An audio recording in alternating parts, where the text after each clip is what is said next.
Entonces estábamos diciendo para la grabación, aunque para los hermanos va a sonar ya como duplicado, pero para que quede también estipulado en la grabación, estamos diciendo que estamos estudiando 28:13 de Deuteronomio y que estamos haciendo ah, un, ciertas preguntas al pasaje, ¿no? Y ciertas preguntas sobre cómo debe entenderse hoy en día. Porque si podemos predicar en la iglesia un mensaje de prosperidad y que Dios quiere bendecir a cada uno de los miembros de la iglesia, siendo los grandes empresarios y multiplicando su dinero, y Dios te quiere tener por cabeza ahí donde estás, ya no quiere que estés como un empleado, te quiere como un CEO, porque Dios quiere bendecirte, o debemos al otro lado tener cuidado con este tipo de interpretaciones. ¿Cuál sería la forma más correcta de hablar del 28:13? 28:13 Deuteronomios dice, te pondrá Jehová por cabeza y no por cola. Y cualquiera de las predicaciones podría resultar en algo así, ¿no? Sobre todo, hasta podría ser ah, un, un buen pasaje para ponerlo como lema, ¿no? Y si está bien el pasaje, hay que usarlo. Y si está bien la interpretación que le damos, hay que usarlo, no el pasaje, la interpretación que le damos, ¿no? Porque el pasaje obviamente tiene que estar bien. Bien, entonces, ¿cómo entendemos este pasaje? Vamos recorriendo y vamos diciendo que el pacto, la ley, la santidad de la redención se entrelazan juntos en el periodo mosaico y se muestran de manera más completa en el libro de Deuteronomio, porque Deuteronomio ya resume todo lo que dijo en los números Levítico y Éxodo, ¿no? Si Éxodo se enfoca en la redención, Levítico en la santidad y números, perdón, sí, Levítico en la santidad y números en la ley, Deuteronomio resume todo esto en un tema que es el tema del pacto. Es muy bonito por eso, ¿no? Porque les recuerda la redención, les vuelve a hablar de la santidad, les hace un recorrido sobre la ley, porque precisamente Deuteronomio significa la segunda ley. Les recuerda los que Dios había hecho y los estimula a la obediencia por medio de la comunicación verbal de su revelación divina con eventos y las leyes que Dios había dado. Entonces, en el pasaje que escogimos, el capítulo número 28, vamos a encontrar este pasaje dentro la segunda etapa del discurso de Moisés, vamos a encontrar que este pasaje desde el 4 hasta el 28, nos habla de las estipulaciones del pacto sinaítico. Estipulaciones del pacto sinaítico. Tengo aquí esta Biblia también que comentaba el hermano Carlos, 17:30, ok. Distinto, entonces, bien. Entonces vamos a encontrar en el capítulo 28 cómo esta, como las promesas y las consecuencias del pacto específicamente, ¿no? Me parece, vamos a buscar aquí en el manual bíblico el 28, las bendiciones y maldiciones del pacto.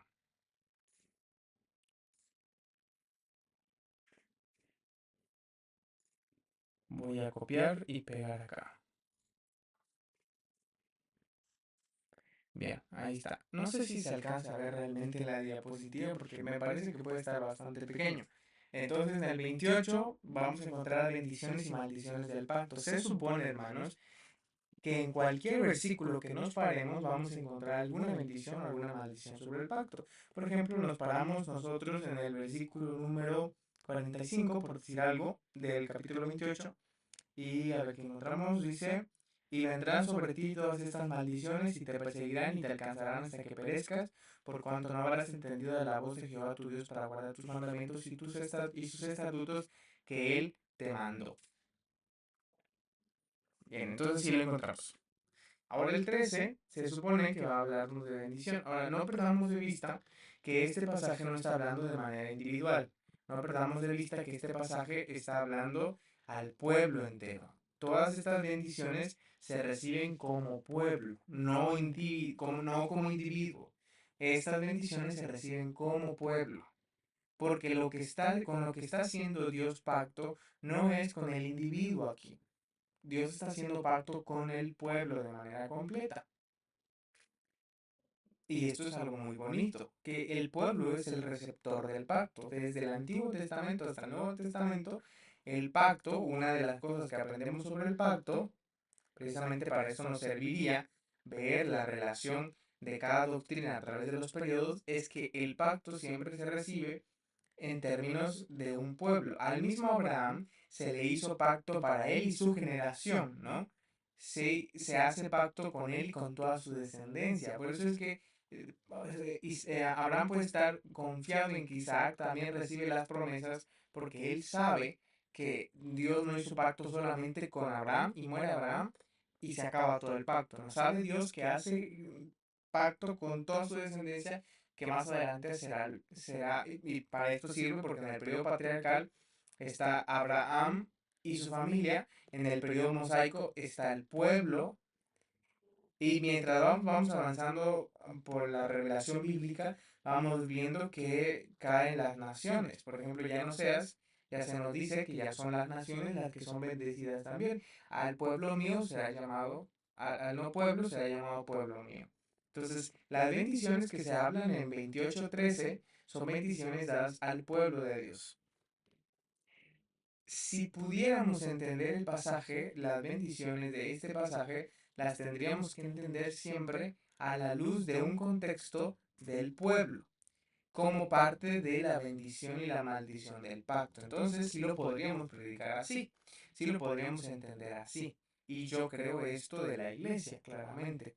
Yo no creo que podríamos predicar y llegar no sería lo más apropiado por el pasaje mismo, llegar y prometerle a un hermano prosperidad económica y ser el CEO nuevo de su nuevo trabajo basado solamente en el versículo número 13. No hay una aplicación directa para una persona, por lo menos en el versículo 13 no, porque el versículo 13 nos habla para el pueblo de Dios, ¿no? Para todo Israel. Pero sí creo que podemos hablar de que la iglesia va a recibir este poder como comunidad, como cuerpo de Cristo, recibe este poder sobre el cual se puede decir que estará como cabeza y no como cola. Sin embargo, hay muchos eventos hoy que me parece que cambian el lugar de donde está la posición de la iglesia hoy en día y lo posicionan como cola en lugar de como cabeza. Y los que están apuntando en todas las cosas son los pueblos vecinos, que son los pueblos malos, ¿no? Son aquellos no redimidos. Entonces hoy vemos unos Juegos Olímpicos y vemos cómo introducen haciendo cierta burla de muchas de las cosas del cristianismo. Hoy vemos cómo los lugares de influencia más grande no los tenemos como cristianos. Estamos puestos o llegamos a ser cola y no cabeza, ¿no? En muchas de las cosas. ¿Y con qué tiene que ver esto? Así vamos después al versículo 44 del mismo capítulo, y si me acompañan a leerlo, dice, Él te prestará a ti, y tú no le prestarás a Él. Él será por cabeza, y tú serás por cola. Esto es cuando, versículo 47, cuando no serviste a Jehová tu Dios con alegría y con gozo de corazón por la abundancia de todas las cosas. Entonces, ahí estamos haciendo una interpretación ya basada en todo este recorrido que estamos haciendo, en las observaciones que también estamos haciendo del pasaje. Y podemos otra vez ir hacia arriba y volver a aplicar el pasaje en, de manera específica, ¿no? Para ciertas cosas. Bueno, vamos a dejar este aquí un momento, este pasaje otra vez, vamos a regresar a él, pero quiero que vayamos al pasaje del hermano David. Díganos, hermanos, su pasaje, bueno, su periodo, porque vamos a trabajarlo aquí entre todos. Díganos su periodo para empezar. Sí, periodo patriarcal. Ujú. Vamos a hacerlo en una diapositiva nueva.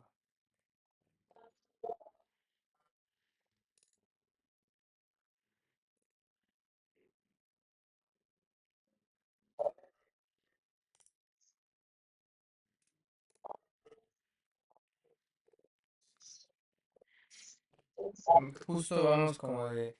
debemos empezar por el patriarcal, ¿no? Pero vamos justo al revés. Entonces, el periodo es patriarcal. Le sucede el periodo noético. O, bueno, no sé si aquí lo estamos viendo como noético, si no lo estamos viendo como primeval, ¿cierto? primero. O bueno, el periodo que acabamos de ver, que es el periodo mosaico. Entonces tenemos estos tres periodos. ¿Qué es lo que Dios quiere comunicar en estos tres periodos? ¿Qué diría? O sea, en primer quiere como la creación, él es el autor de la creación, Ah, el romántico, o sea, vamos a más con el patriarcal. Sí, dice mala pregunta. En el periodo patriarcal, ¿cuáles serían las tres doctrinas principales de este periodo?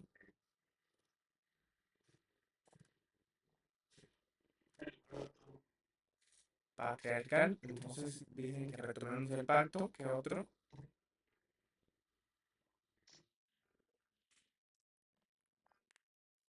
pues, la providencia de Dios,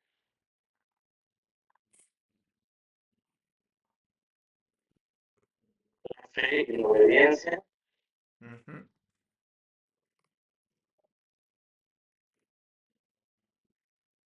Nos quedamos por ahí. La revelación de Dios, el hecho de que Dios le habla al hombre como doctrina. Ok, revelación. Y me parece bien. Mantengamos estos como relacionados.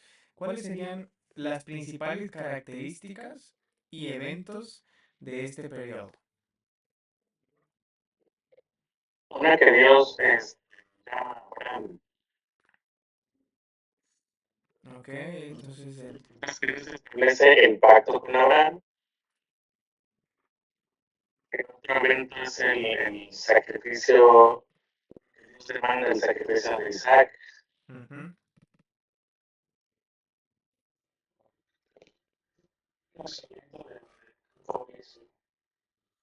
Ok, vamos a ver las historias de los patriarcas en general, ¿no? Le pongamos así. Patriarcas y características de la época, bueno, sería precisamente el, el liderazgo patriarcal, ¿no? Ese es uno. Tendríamos como característica que es bastante controversial la poligamia. Ya ven que los patriarcas tienen varias mujeres, entonces esto es, no hay no hay una monogamia, sino vemos la poligamia en muchas ocasiones, en muchos patriarcas. Lo dejamos hasta allí. Entonces, tenemos los libros, tenemos el libro de Génesis en este periodo, pero tenemos del 12 al 50 y tenemos Job, ¿no es cierto? Bien, entonces Dios quiere hablarnos de pacto, revelación, de fe, obediencia y de providencia. Aquí me detengo para hacer una pregunta para el hermano. El libro de Job, ¿por quién fue escrito? Este, hay como algunos planteamientos. El más aceptado es que haya sido Moisés. Ujú, La tradición talmúdica, ya que sé que Moisés estuvo viviendo 40 años en Uz y en Madián, y Madián es adyacente a Uz. Por cercanía es probable que se haya enterado de todos los eventos que ocurrieron y que por eso posteriormente lo haya escrito. ujú, Es que pudo haber sido Salomón, ya que hay varias partes que tienen mucha similitud con Eclesiastés, y también por haber sido Salomón el escritor de los otros libros eclesiales. Entonces, por las características de que se escribe, también hay quienes consideran que pudo haber sido él, que ponen como menos probable es el que haya escrito su historia, aunque esto es el menos probable porque hay partes del libro que realmente Job no conoce, que si no, no tendría como coherencia o lógica el hecho de las interrogantes y las reflexiones que él hace, si realmente tuviera conciencia de los debates en el cielo, como de Dios con Satanás, pero como tal también se podría. El punto es que como tal no hay un autor descrito, en el libro no se encuentra, no se sabe, y por eso se han llegado como a esas posibilidades.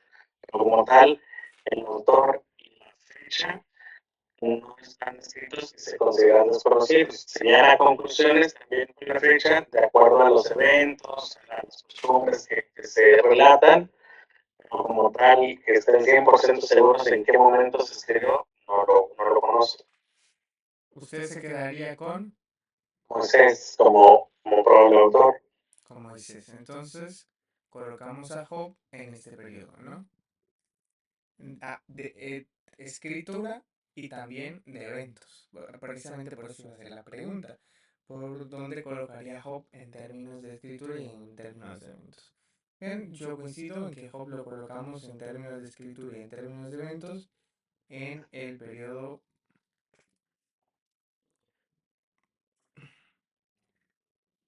patriarcal mosaico, ¿no? Patriarcal mosaico en realidad.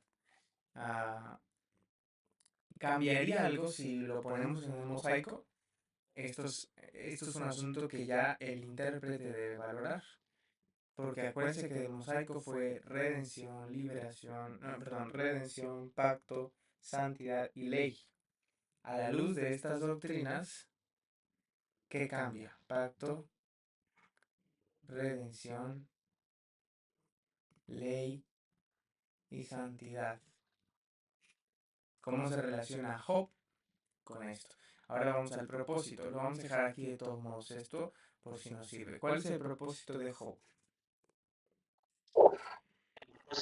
De Job, la mayoría los describen como conocer el propósito del sufrimiento en el justo.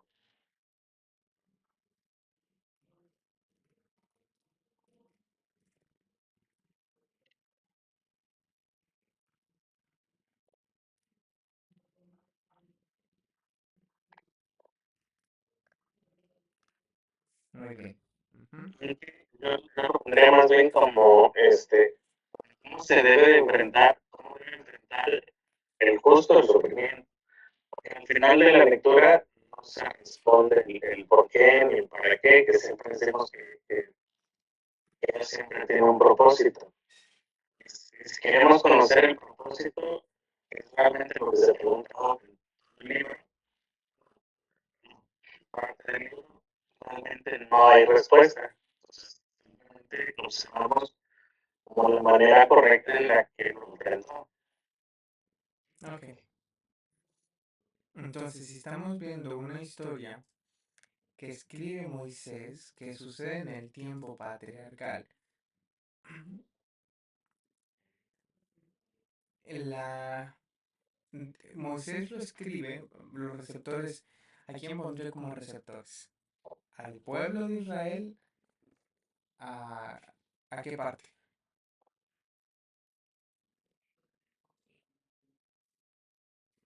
Pues realmente es que como tal no hay un receptor preciso como para todo lo que esté sufriendo, independientemente del tiempo. Muy bien. Ah, lo dejemos con el periodo patriarcal por el momento.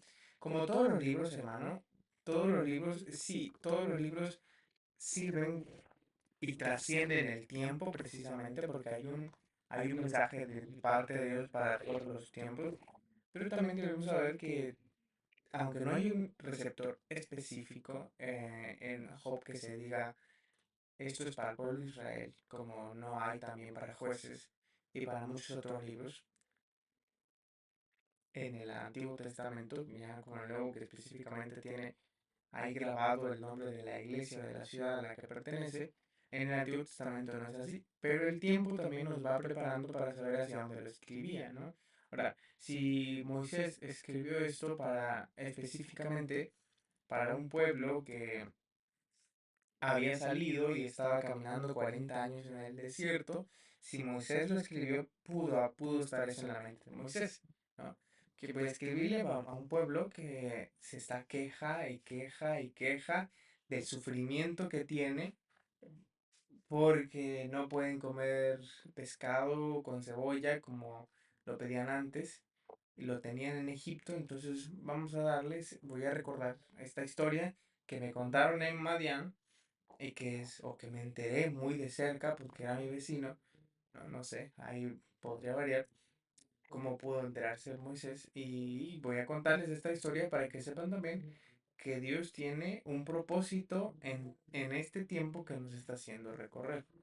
Entonces, el receptor podría verse así también, ¿no? Dependiendo de cómo lo estudiemos. Ahora, en el tiempo de que sí sabemos que sucedió es en el tiempo patriarcal. Y Dios estaba narrando o estaba dándonos a conocer ciertas cosas en el periodo patriarcal. Y aunque se haya escrito en el periodo mosaico, las doctrinas que queremos entender primero eran las que estaban sucediendo en el periodo patriarcal. Así como Abraham se puede entender o fue escrito también en el periodo mosaico, ¿no? Las historias de Abraham se entienden en el periodo mosaico, se escriben en el periodo mosaico, quizás también para un pueblo que necesitaba comprender su identidad, pero cuando las interpreta Pablo, las interpreta como si estuvieran nada más en el presente y no como si hubieran escrito en el tiempo de Israel. Esto es algo que quiero que tengamos en mente. A la hora de interpretar podemos aplicar las dos cosas.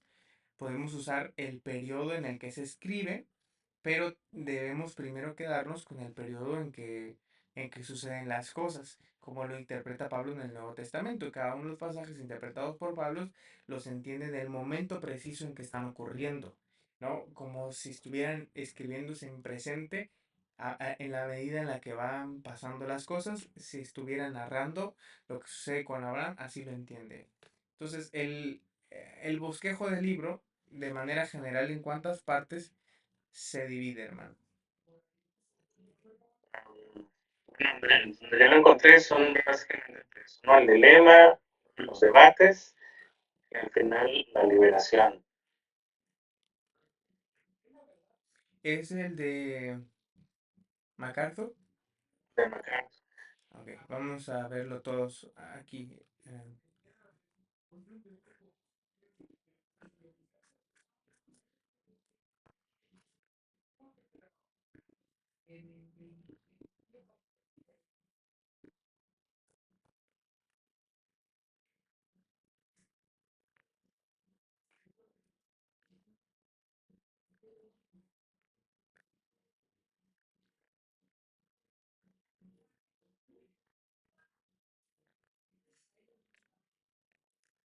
¿Cuál es su pasaje, su capítulo? El 12 12. están Los debates. los debates, que a su vez los debates los divide en el primer ciclo, segundo ciclo, tercer ciclo, defensa y el discurso final, y estamos hablando en el segundo, perdón, al final del primer ciclo de debates con sus amigos. En el que dice la respuesta de Job a Sofar, le dice a sus amigos que están mal y que solo Dios sabe y que tienen la esperanza de que hable con él, ¿cierto? Muy bien, entonces estamos allí. Hermanos, si vamos siguiendo lo que el hermano David ha trabajado hasta ahorita, tenemos que ver que Job se escribe en el tiempo patriarcal. Aunque se escribe en el periodo mosaico, se vive en el tiempo patriarcal. La característica principal de este periodo, del periodo en general, pues es que no habían reyes, no habían líderes fuertes, sino simplemente los padres de la familia eran los que tomaban las decisiones por toda la familia, ¿no? Por eso se le llama patriarcal. Ahí están sucediendo eventos en el mismo tiempo como los de Abraham, aunque algunos quizás vayan a decir que el tiempo de Job es para el tiempo mosaico, pero muchos lo van a colocar para el tiempo patriarcal, ¿no? Encontró eso también, hermano David, encontró los que lo colocan en el tiempo mosaico, que se escribe y que se vive en el tiempo mosaico. No, lo que llegué a ver es que decía que se debió ver pasar los eventos después de la Torre de Babel, más o menos contemporáneo a Abraham entre ese periodo. Ok, hay algunos que sí lo ponen en mosaico, pero la mayoría, y yo coincido con que es en este periodo por las características mismas del pasaje, ¿no? el periodo, ya en periodo mosaico ya encontraríamos un faraón, ya encontramos amorreos, Abimelech, que ya cuenta como rey, un poquito más grandes. Entonces, más tiene que ver con este periodo patriarcal, aunque tirando al periodo primeval, dice el hermano, ¿no? Entonces, se habla aquí de la revelación de Dios, se nos habla aquí de la fe y la obediencia, o pacto y revelación, y se nos habla de la providencia divina. Esas tres doctrinas son las que vamos a encontrar en Génesis 12 al 50 y en Job. Y precisamente, ¿no? Si queremos tomar como ejemplos algunas otras historias, voy a ocupar aquí el color naranja, la providencia también se nos cuenta en la historia de, iba a hablar hermano, de José. No, no. La revelación siempre se le revela a Abraham, a Jacob se le revela en un sueño, la obediencia está en esto también, en José mismo, está en Abraham, está en Jacob, está en todos los subsiguientes patriarcas después de Abraham, ¿no? Entonces, sí encontramos esto allí, pero ahora en Job, que es un libro que a veces no pensamos que puede estar en este periodo, vamos a encontrar estas cosas también. Vamos a encontrar muchos datos sobre la revelación, como Dios, fíjense, Dios se comunica con Job como se comunica con Abraham. Por lo menos por el diálogo se entiende esto, ¿no? En este, precisamente por este periodo de el periodo patriarcal, que la característica es que la revelación es más directa en términos de lo audible, en términos de que se comunica con la persona, ya no en el tiempo de Moisés, que ya se comunica nada más con los líderes a partir de allí, pero en este momento ya se comunica con el Padre. La providencia claramente está demostrado también en Job, como está demostrado en José.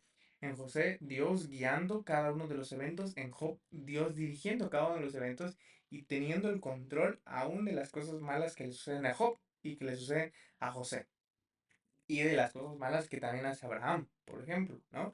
Hay soberanía de Dios, hay providencia de Dios en estas cosas. Tenemos fe y obediencia por Abraham, tenemos fe y obediencia para Job, que se mantuvo fiel hasta la muerte. Bueno, no muere, pero entendemos que es así, ¿no? No muere por lo menos en el libro, pero sabemos que si pasó todo ese sufrimiento, entendemos que Job también al final pudo mantenerse en fe y obediencia ah, como viendo al invisible, ¿no? Y tenemos la revelación directa de parte de Dios a Job. Entonces vemos que en este periodo queremos conocer el propósito del sufrimiento, queremos conocer que ni siquiera la fe o la obediencia deben estar supeditadas a la abundancia, sino que la fe y la obediencia responden también a los momentos de crisis. ¿Cómo responde el cristiano a un evento de crisis, a un momento de crisis? ¿Cómo respondió Abraham a un momento de crisis cuando Dios le dice, entrégame a tu hijo Isaac? Y cuando Ismael se va de su casa, ¿no? Entonces, ¿a dónde va a estar mi hijo? ¿A dónde va a estar mi descendencia? Si van a morir los dos, ¿no? Entonces, el tiempo de crisis para Job fue morir todos sus hijos y todos los eventos que nosotros sabemos que pasó, hasta su misma carne. Dios está allí. Pero en medio de eso, Dios está hablando con Job, Dios está hablando con Abraham y les está mostrando su revelación y está mostrando su pacto. Y de alguna u otra forma, ambos saben que la providencia de Dios está dirigiendo la vida de ambos hombres. Entonces, el justo, y como enfrenta el justo el sufrimiento en obediencia, en providencia y sabiendo la revelación de Dios, se explica en Job. Ahora, Job tiene varios momentos y el hermano nos platica que está en el segundo momento, ¿cierto, hermano? En el de los debates. Sí, creo que en los debates, el final del primer ciclo de debates. Muy bien, entonces la respuesta de Job a Sofar le dice a sus amigos que están mal, que solo Dios sabe y que tiene la esperanza que hable con él. Ahí está la providencia y ahí está la revelación. Providencia porque solo Dios sabe. Y tiene la esperanza de que hable con él, revelación, ¿no? Ahora, la obediencia, podríamos buscar si sí o si no está allí, o si solo está en todo el libro. ¿Cuál es su versículo, hermano? Como tal, no vimos cada un versículo, pero me llamó la atención tres. Bueno, ahora lo voy a dejar para que usted nos ayude a hacer un poco de la guía de lo que cree que puede descubrir allí. Job 12:3. Vamos todos, hermanos, lo acompañemos a leer. el pasaje al hermano y vamos a escuchar qué es lo que Dios también le... Ah, Digo, tres versículos. ya. Uno importante es el versículo 4. Ujú. Dice, yo soy uno de quien sus amigos se mofa, que invoca a Dios y Él le responde, con todo, el justo y perfecto es escarnecido. Aquí básicamente lo que veo es que está pasando por un proceso que toda persona que está en sufrimiento lo siente. Uno es como lo perciben los de afuera, otro es cómo se percibe él, que realmente él como justo de todos modos está sufriendo, y sin dejar de ver que eso está provocado por Dios. Entonces, por eso es que creo que ese es muy central porque como que involucran todas las cosas que va a desarrollar todo el libro. Ujú. Los otros dos son el versículo 13, que dice que Dios está en la sabiduría y el poder, suyo es el consejo y la inteligencia, donde hay reconocimiento de Dios a pesar del sufrimiento. Y en el 16, que dice que está hablando de Dios, dice, con Él está el poder y la sabiduría, suyo es el que yerra y el que hacerá, también reconociendo que todas las cosas, sean buenas o malas, también dependen de Dios. Entonces, yo creo que el que involucra todo el aspecto, de, incluso de lo del libro, sería el versículo 4 del capítulo 2. Yo soy uno de quien su amigo se mofa, que invoca a Dios y le responde, con todo el justo y perfecto es escarnecido. Ahorita vamos a ir otra vez hacia la aplicación. ¿Algo más que nos quiera compartir, hermano? Sí, en el histórico me parecieron interesantes varias cosas que encontré. Una de ellas es el hecho de que hay debate entre si realmente sucedió, es como una fábula, en el sentido de que está escrito, de que ya veamos, se me contado que era poético, pero está escrito básicamente como una obra de teatro, por escenas, escena del cielo, escena de lo que está pasando en la tierra. Entonces pareciera que estuviera bien, muy escrito y por eso hay quienes dicen que realmente no ocurrió. Y los que afirman, o más bien que se ocurrió, se basan en las referencias cuando comparan la fe, este, lo comparan con Daniel, que lo pone como un ejemplo de esperanza, ¿sí? Entonces ellos son como que lo aterrizan como una parte que sí ocurrió, o sea, que lo ponen como que sí fue una vivencia y no nada más como una fábula para, como decía al principio, para darle una respuesta al pueblo que se estaba quejando y que estaba sufriendo de cómo deberían ser las cosas, ¿no? Y va a contar esta historia que ocurrió allá por vos, ¿no?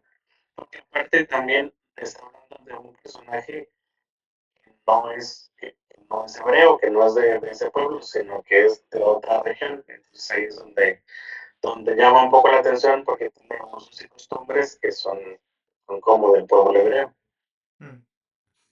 El hecho de que sea una fábula o que sea una historia real, el propósito realmente no lo cambiaría, ¿no? Conocer el propósito del sufrimiento del justo, sea una fábula, sea algo real, no lo cambiaría. Ahora, su perspectiva personal, lo que usted diga, a mí me interesa, a mí me gusta verlo así de esta forma. ¿Cuál sería? ¿Fábula o historia? Como una historia real. Como una historia real. Yo quiero que esta primera parte sé que queremos a veces ya rápidamente aventurarnos a la aplicación. La primera pregunta que llegamos haciendo al texto y que suele llevarnos a interpretaciones muy apresuradas, aplicaciones muy apresuradas, es ¿qué quiere decir? ¿Qué significa esto para mí? Siempre corremos al texto bíblico y decimos, ¿qué significa esto para mí? Directo, ya, sin hacer primero esta parte de la interpretación. Corremos y leemos un versículo y entonces decimos, por ejemplo, esto de Deuteronomio, ¿no? Dios me quiere por cabeza y no por cola. Por cabeza y no por cola. ¿Qué significa esto para mí? significa que voy a hacer un gran, no sé, cosas, ¿no? Entonces vamos directamente a la interpretación, perdón, a la aplicación, al preguntar qué significa esto para mí, sin,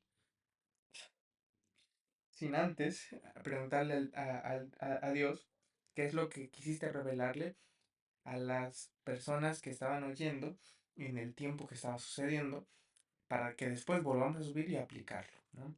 Gracias, hermano, por estas palabras que nos bendicen y que estamos siguiendo esta línea. No hemos llegado todavía a la parte de aplicación para ninguno de nosotros, pero ya de por sí nuestra tendencia siempre va a ser interpretar. Yo, ¿por qué saco esto al tema? Porque quiero que intenten empezar interpretando, recibiendo qué significó para este tiempo en el periodo patriarcal y después apliquemos, ¿no? Después podamos buscar, ok, este era el significado original, ¿cómo aplica esto para mí? ¿No? Entonces, yo soy de uno de quien su amigo se mofa, nos compartía el hermano, precisamente que es la respuesta de Job a Sofar. Dios le dice, Dios, no, Job le dice a ellos que solo Dios sabe y que él mismo es el que le va a responder en su tiempo. Justo es la introducción de esto, ¿no? Job está debatiendo con sus amigos para conocer el propósito del sufrimiento injusto o para saber cómo el justo debe enfrentar el sufrimiento. Pero durante esta conversación, durante este versículo, vamos a encontrar un mensaje de providencia, de obediencia y una revelación que Job estaba viendo en el momento. Y como Job entendió estas tres cosas en este versículo, es lo primero. Entonces, impongámonos en los zapatos de Job. Job está sufriendo y espera una revelación. Espera, como todos, creo. Como todos los que pasamos por algún momento de tribulación, siempre buscamos la revelación de Dios. Siempre decimos, Señor, bueno, ¿qué es esto? ¿No? ¿Qué está sucediendo? ¿Por qué a mí? ¿Qué es lo que pasa? ¿Por qué tanto? ¿Por qué todo lo que me sucede en este momento es tan fuerte y ya no lo soporto, ¿no? ¿Por qué? ¿Cuál es mi respuesta? Sería lo de la obediencia. ¿Y qué es lo que estás haciendo en medio de esto? ¿Cómo te comunicas, Dios? ¿Cuál es mi respuesta y qué es lo que haces? Entonces, el versículo número 4 precisamente, en el que Job habla, se expresa como cualquier humano se expresaría en el sufrimiento y dice, yo soy uno de quien su amigo se mofa, que invoca a Dios y él le responde. Con todo, el justo y perfecto es escarnecido. ¿Qué podemos aprender allí sobre el pacto? ¿Qué podemos sobre la revelación? ¿Qué podemos aprender allí sobre la obediencia? ¿Y qué podemos aprender allí sobre la providencia? Hay momentos en los que Job se queja, claramente, y tendremos que distinguir estos momentos a la luz de lo que está sucediendo. También, versículo 3, tengo yo entendimiento como vosotros, no soy yo menos que vosotros, y quién habrá que no pueda decir otro tanto.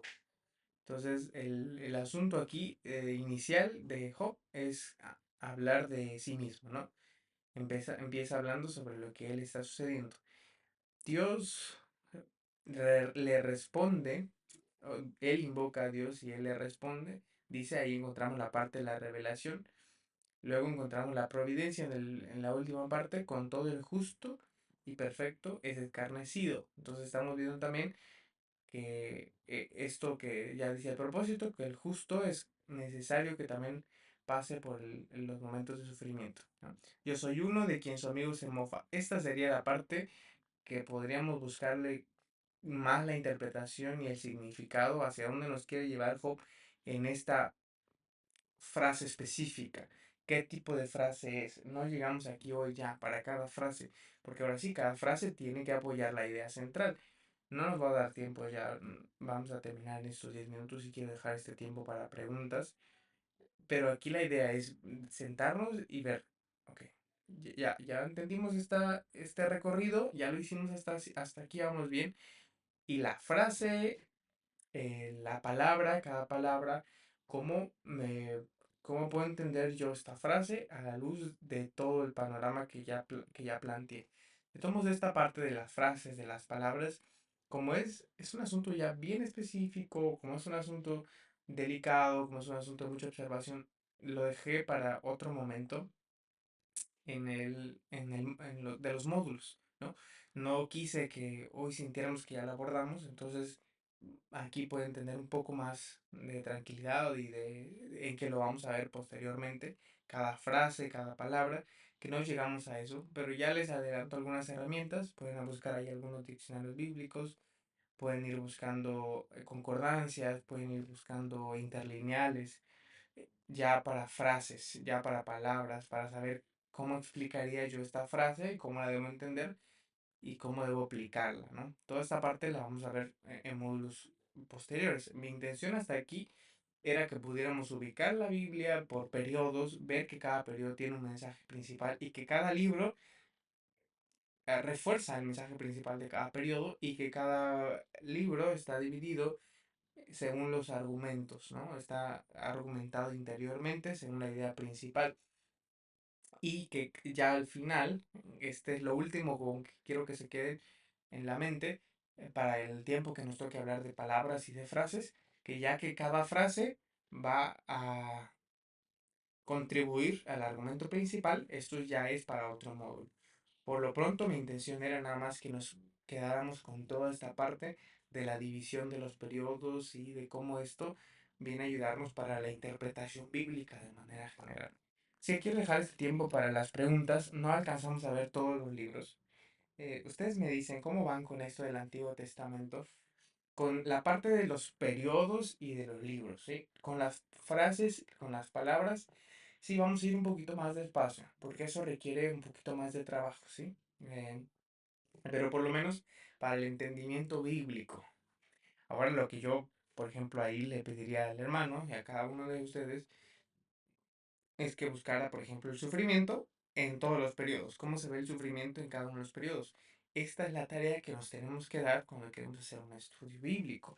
Y si ustedes escuchan a los grandes predicadores del siglo, vamos a encontrar precisamente eh, este sentido, este tenor en buscar de manera general en todos los periodos cómo se desarrolla una doctrina. Estaba escuchando a un predicador hablar sobre liderazgo y los predicadores que rescatan y predican a la luz de toda la escritura lo hacen por periodos, ¿no? Entonces él empieza hablando sobre el periodo patriarcal y que cómo son sus líderes y luego el periodo aquí y este periodo para después hacer aplicaciones. Se lo voy a compartir por allí. Es Albert Moller, fue uno de los directores del seminario Southern Baptist Seminary, ¿no? En Estados Unidos, que es uno de los seminarios más reconocidos teológicamente, entonces ya se lo voy a poder compartir por allí después.